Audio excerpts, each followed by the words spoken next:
If you need a reminder, here is your daily reminder. Right here.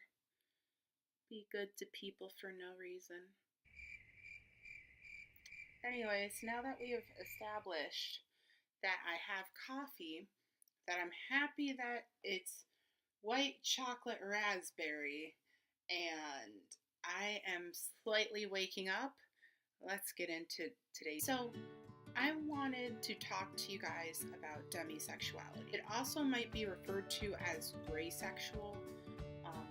It basically, sexuality is on a spectrum.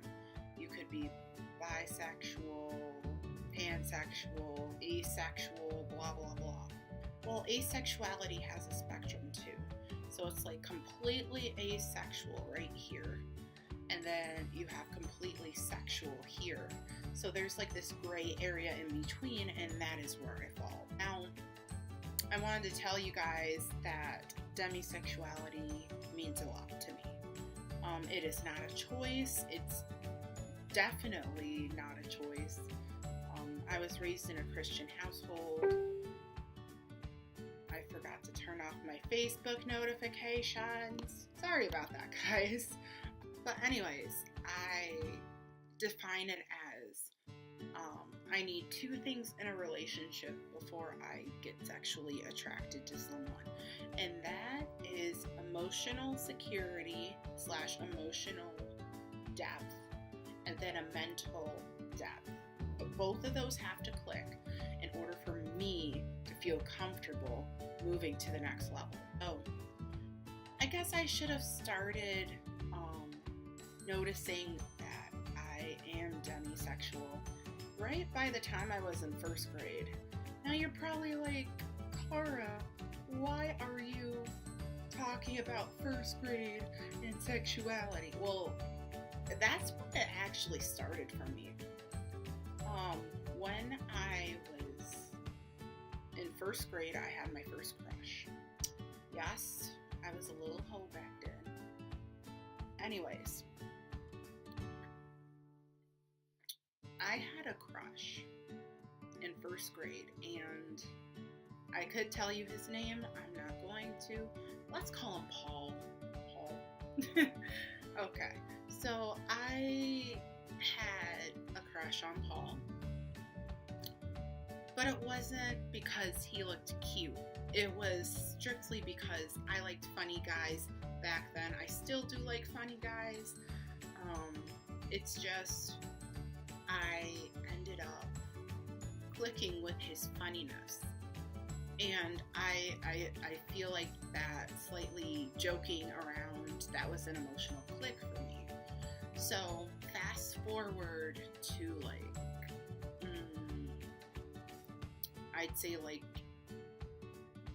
middle school, high school. I still liked people's personalities. If their personality wasn't conducive to mine, I guess you could say, I would shut them down completely. Mind you, let me talk to you about what happened in high school, why I wasn't the person that I am now.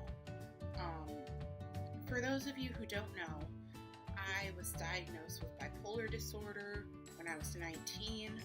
I was also diagnosed with schizophrenia, but that has nothing to do with right now. In this story time, at least. When I was bipolar, I was very hypersexual. I would want a guy's attention. I would change myself for a guy. It was ridiculous. It was so ridiculous. And I look on that time now as a time that I was very destructive. I wanted a boyfriend so bad, and I tried to get one so bad, and I did things that I shouldn't have done. But when I moved on to college, and mind you, this is when the medication starts kicking in, I found myself highly uncomfortable. One of the girls that I knew, she was supposedly a best friend, but let's call her Lily. Lily and I hung out freshman year, especially the first semester, because we were in a class together. Lily had a boyfriend that really made me uncomfortable because he would like kiss her and stuff, and I would have panic attacks around the situation. So she ended up breaking it off with him because he was abusive. You know, I told her, hey, look, he's manipulating you, blah, blah, blah, you don't see it. And she goes, okay, I'll break it off with him. Broke it off with him.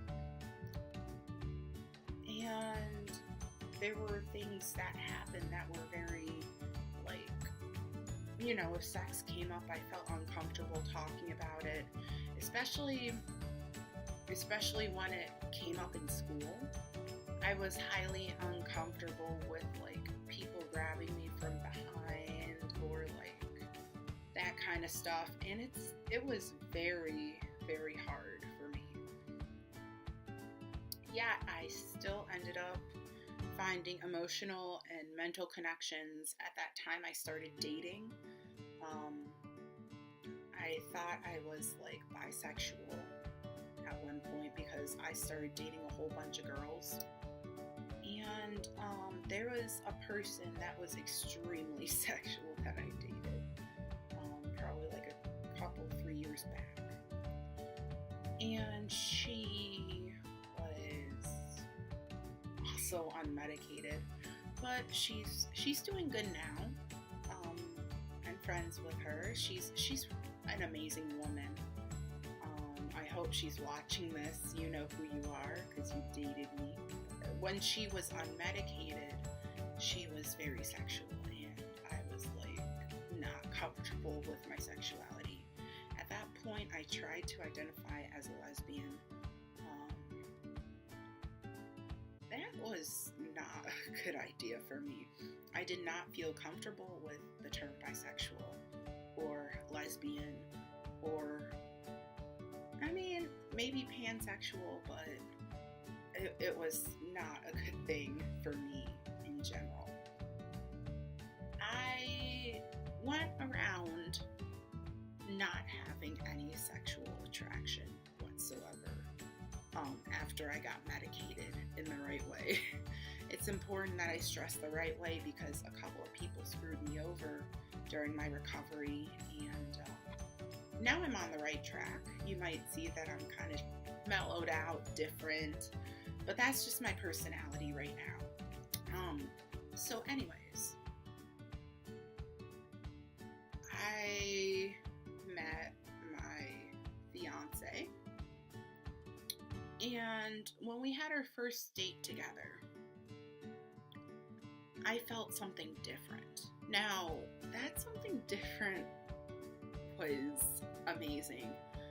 We would sit down, we would chat. Our first date was at a mall, believe it or not. I just wanted to make sure that I was safe and he was safe and none of us would get kidnapped, you know, because I have that weird fear. We sat down, we chatted. We sat down and chatted some more. And I feel like I really got to know him then, and that was a very big emotional shift for me. I felt like he was, I don't even know how to describe it, like I felt something different, and I felt like this intense emotional connection, and even now I feel like an intense emotional connection with him and an intense mental connection with him, and I still did back then. And I experienced something that I've never experienced before. I ended up wanting to kiss him, and that was like a huge urge for me, and I was like, this is not me. I am not used to this. I don't know if I can get used to this. It was just weird. I was like drawn to kiss him. It wasn't like, ooh, I want to kiss him. It's more like, no, it feels right. Because we've established the mental connection, we've established the emotional connection. It just felt right.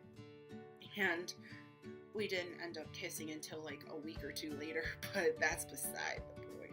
I find myself in this situation to where I need that connection. I need that. Otherwise, my sexuality is asexual. He really did change me, and one night I was talking to him and I was like, I just realized I'm demisexual. I've never had a physical attraction as intense as this. And you know, I never, most of it was because of boredom or whatever, because of my bipolar disorder, so. But I came to realize this year that I am demisexual, or gray sexual, whatever you prefer, but there's a twist. You can be certain sexual, and then you could be like certain romantic. So I'm pan-romantic, which means I could probably fall in love with anyone given the right circumstances. When I was very hypersexual, I noticed I was attracted to a lot of non-binary people. That's people who don't identify as male or female. Once again, on that spectrum for gender. Yeah, it's very weird saying that I'm demisexual to a lot of people, but I hope you guys are okay with that. Yeah. So I mentioned a couple of people in here, and I really do think that this might help someone. I know that people in general are like, yeah, sexuality should be erased, or there's no such thing, or there's different types of things. Educate yourself. That's what I'm getting at, is educate yourself, and you will find yourself through education. And it doesn't have to be like mathematics. It doesn't have to be science. It doesn't have to be like geometry. But I would suggest you do research, you find yourself, and you become comfortable in yourself. Anyways, I hope this video was of major help to you. I hope you guys aren't like too judgmental. It's still kind of hard getting used to the camera, so that's why I'm looking every other way. Anyways, I shall see you guys in the next video.